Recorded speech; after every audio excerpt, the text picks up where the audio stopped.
I want to ask you something that people ask me when I tell them how much I love poetry. How would you define poetry?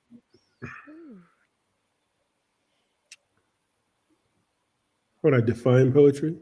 Mm-hmm.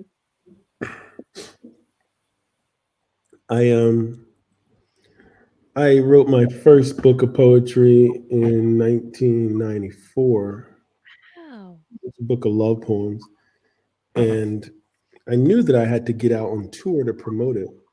I didn't have a lot of money, but I drove all around the country with a friend of mine in his minivan, went to Nashville, to Chapel Hill. We sold books, Detroit. We sold books at subway stops, churches, community centers. Just selling books out of the trunk of his van, and he was selling his visual. He was a painter. He was selling his artwork, and I was selling my poetry books. That's awesome. Wow.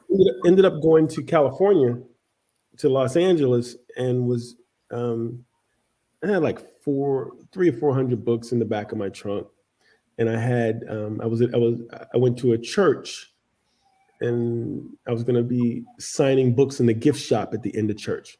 So my hope was that I'd be able to sell all my books. And that wasn't going to happen. 300 or 400 books. Nobody knew who I was. And so the pastor was going to announce, we have a poet. He'll be in the audience. He'll be in front of the gift shop after church. And that was it. Maybe I sold 5 or 6 books. Nobody knew who I was. And so at the end of the sermon, the pastor said, we have a poet who's visiting us today, Kwame Alexander. Would you like to come up and share a poem? I'm like, what? So it's this church, it's like 400 or 500 people. And so I go up because I'm scared, but I know, my favorite word is yes. Yeah. So I go up and I'm in the pulpit and I look out and see a sea of beautiful Black women in church hats. And I proceed, the book is love poems and they're suggestive love poems. So I proceed to recite this poem. I have never been a slave, yet I know I am whipped.